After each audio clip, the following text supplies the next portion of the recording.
Hello, my name is Elaine and I'm from the team at Make Lunch. Our theme this week has been shells and fossils, and we really hope that you've enjoyed all the activities in your activity pack. I wonder what you've made. If you get a chance, maybe ask somebody at home to take a photograph and upload it to our Facebook. We'd love to see. Now, I don't know if you know much about fossils, but they take a long time to make, and they come from a long time ago. They're unusual to find. You might have only seen one in a book or a museum on a school trip. But if you do find them, they're in broken down rocks often, sometimes on a hillside, sometimes by the seaside. Now, like me, you probably don't spend a lot of time looking at broken down old rocks. But our story today is about a guy called Nehemiah who actually had to have a look at some old rocks, but for a different reason. Nehemiah lived in a time when cities were made safe by walls surrounding them all the way round. Those walls were built from rocks. The problem for Nehemiah was that the city in which his family lived, called Jerusalem, was unsafe because the walls had been broken down. Anybody could come in, any of their enemies could come in, and the people there felt unsafe. This made Nehemiah feel really sad. So he asked the king of Babylon for permission to go back to Jerusalem and build up those walls again so that his family and the people there could be safe. It's a brilliant story. Let's have a look at it now. The Bible. It's 66 books of history, stories, letters, and poetry that fit together to form God's one big story. The epic adventure of how He created us and loves us so much that He made a way to rescue us. As we travel through the Bible, from Genesis to Revelation, we discover people who met God and found their lives changed forever. Now, for an amazing story. Inspired by the book of Nehemiah, chapters 1 and 2. Over and over, the Israelites promised to be faithful to God. But over and over again, they turned away from Him. At last, God allowed enemy armies to take His people captive and carry them off to Babylon, nearly 1,000 miles away. After 70 years, God allowed some of His people to return to Jerusalem and rebuild the temple. But back in Babylon, now part of Persia, the rest of the Jews had made lives for themselves. In fact, a Jew named Nehemiah had become quite important. Greetings. I am cupbearer to the king. A cupbearer was like a bodyguard who checked to make sure that no one poisoned the king's food or drink. Nehemiah was likely a trusted advisor. Your Majesty, may I suggest the date pudding? But though it was nearly 150 years since the Israelites had left Jerusalem, Nehemiah's heart was still in his homeland. When his brother Hanani returned from his trip to Judah, Nehemiah had a chance for some news. Brother, how are the people left in Jerusalem? Some are still alive, but they're having a hard time. Oh no. The wall of Jerusalem is broken down. The gates have been burned with fire. People are ashamed. That's terrible. A city without walls could never prosper. The people would always live in fear of being attacked. I'm sorry to bring such bad news.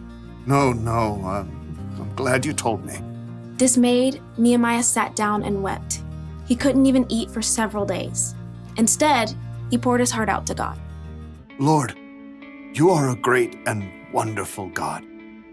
See how your people are suffering. Please listen to me. I'm praying for the people of Israel. We Israelites have committed sins against you. We haven't obeyed the commands you gave to Moses. Nehemiah reminded God of the promise He made to His people. You said, if you people are not faithful, I will scatter you among the nations. But if you return to me, I will bring you back. Lord, please pay careful attention to my prayer. Give me success when I bring my request to King Artaxerxes. For 4 whole months, Nehemiah prayed daily to God. He knew before taking action, he needed to listen and prepare. At last, he was ready. Your Majesty. Anyone who came before the king was supposed to appear happy. But for the first time, Nehemiah allowed his true feelings to show.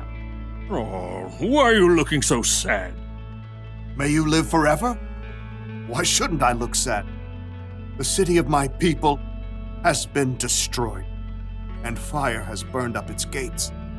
The king could have been annoyed and ordered Nehemiah to be punished, but God moved his heart. Well, what do you want? Nehemiah prayed silently for the right words. Send me to Judah. Let me go to the city of Jerusalem. I want to rebuild it. The king frowned and glanced over at the queen. At last he said, How long will your journey take? When will you get back? Precisely as many moons as are required. Fair enough. Dismissed. Nehemiah turned to leave, but he knew there was more he needed for the job. If it pleases you, may I take some letters with me? I want to give them to the governors west of the Euphrates River.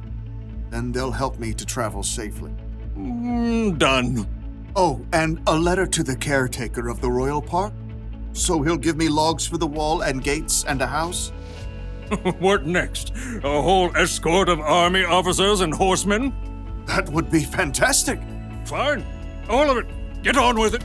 God had given Nehemiah such favor with the king that he had everything he needed for his long journey to Judah.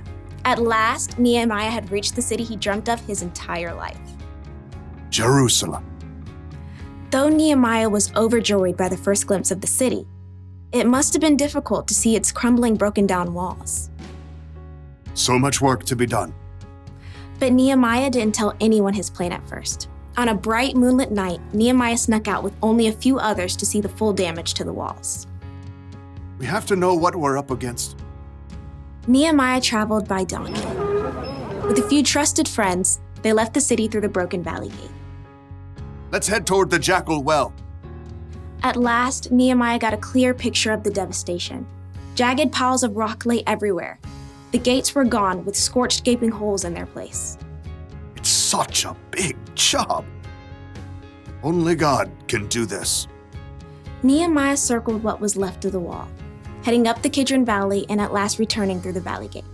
The next morning, he called together the priests and nobles and officials.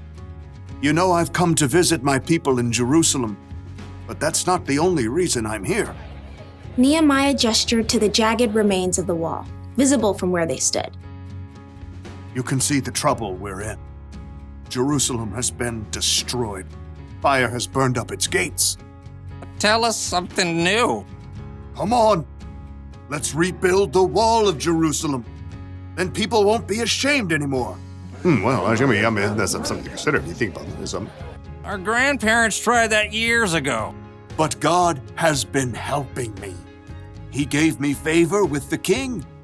He'll help us complete the work. So who's in? Well, me. I'm in. Me too. Let's start rebuilding!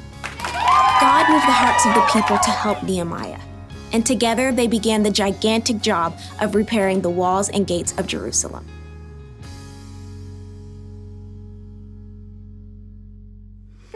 What an amazing story. With God's help, Nehemiah rebuilt those walls and made sure that the city of Jerusalem was safe again. At Make Lunch, we love stories of the Bible because they show us about God and they show us that God cares for us. This week, we really hope that you feel safe and cared for. At Make Lunch, we care for you and your family, and God cares very much too. We hope you have a great week, and we look forward to seeing you next time. Bye now.